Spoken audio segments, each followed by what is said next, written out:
Because I've had so many requests, today I'm going to cover the Lynyrd Skynyrd plane crash.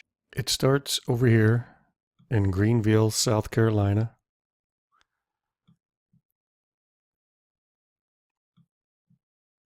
At the Greenville Memorial Auditorium.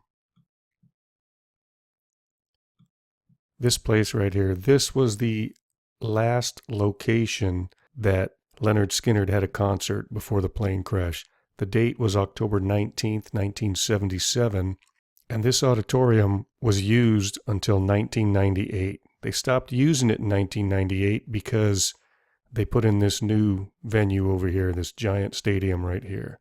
Now, if we go down to Street View, you can actually see what is there of the old stadium, or of the old venue.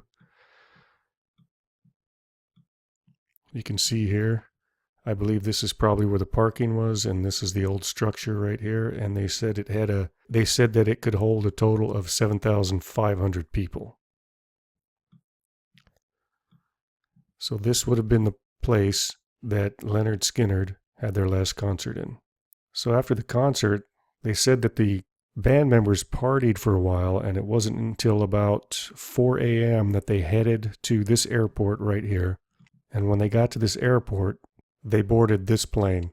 This is a photo of the actual plane that they flew and would crash in a few hours later. The tail numbers here are N55VM. This plane was made by a company called Convair. It's a Convair CV240. These planes were made from 1947 to 1954.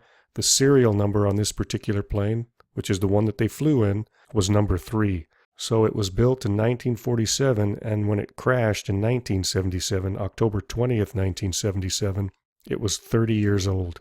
Now their plan was to fly from Greenville Downtown Airport. From there, head to Anderson, which was also known as Electric City right here. And then from Anderson or Electric City, they were to head straight towards Atlanta. From Atlanta, they were supposed to head to LaGrange, Georgia. And then from LaGrange, Georgia, they were supposed to head to Hattiesburg right here. And then from Hattiesburg, they were supposed to head towards Macomb. And then from Macomb, they were supposed to head to Baton Rouge, Louisiana, and land at this airport right here. And from this airport, they were supposed to go to, down south here, to Louisiana State University, where they were going to perform another concert right here at this university. However, we all know that they didn't make it. So what happened was this. As they were flying through this area, the airplane was having problems and was burning fuel much quicker than it should have been. They said that one of the engines was having some serious problems, and the pilots decided to wait till they landed in Baton Rouge to have it fixed.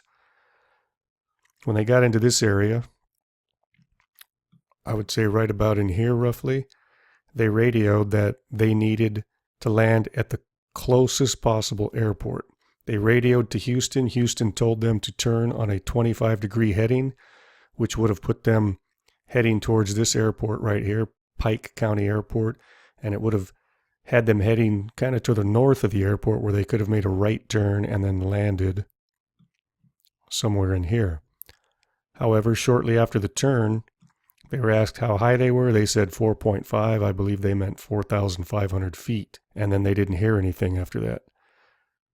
So what happened was they ended up crashing right here. Now, where you see the untitled place mark, that would be pretty much the exact spot that the bulk of the plane came to rest. Investigators said that the landing gear was down, so they believed that they were trying to land the airplane in this field, but they didn't make it.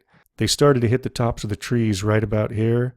Pieces of the plane fell off. They had a debris trail that was 150 meters long, or 495 feet long, and the bulk of the plane came to rest right about in here.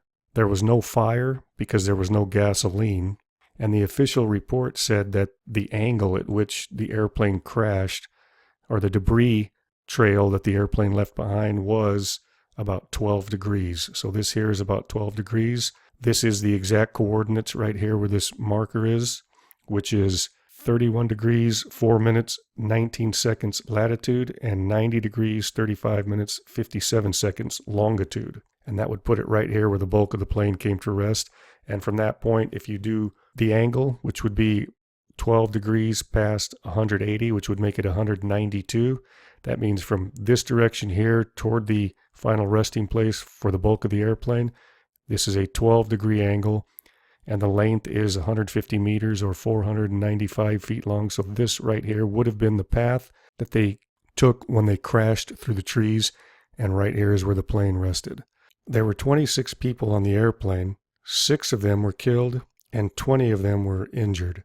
Out of the 20 that were injured, they were either fairly moderate to serious, and the 6 individuals that were killed were the pilot, Walter McCreary, his co-pilot, William Gray.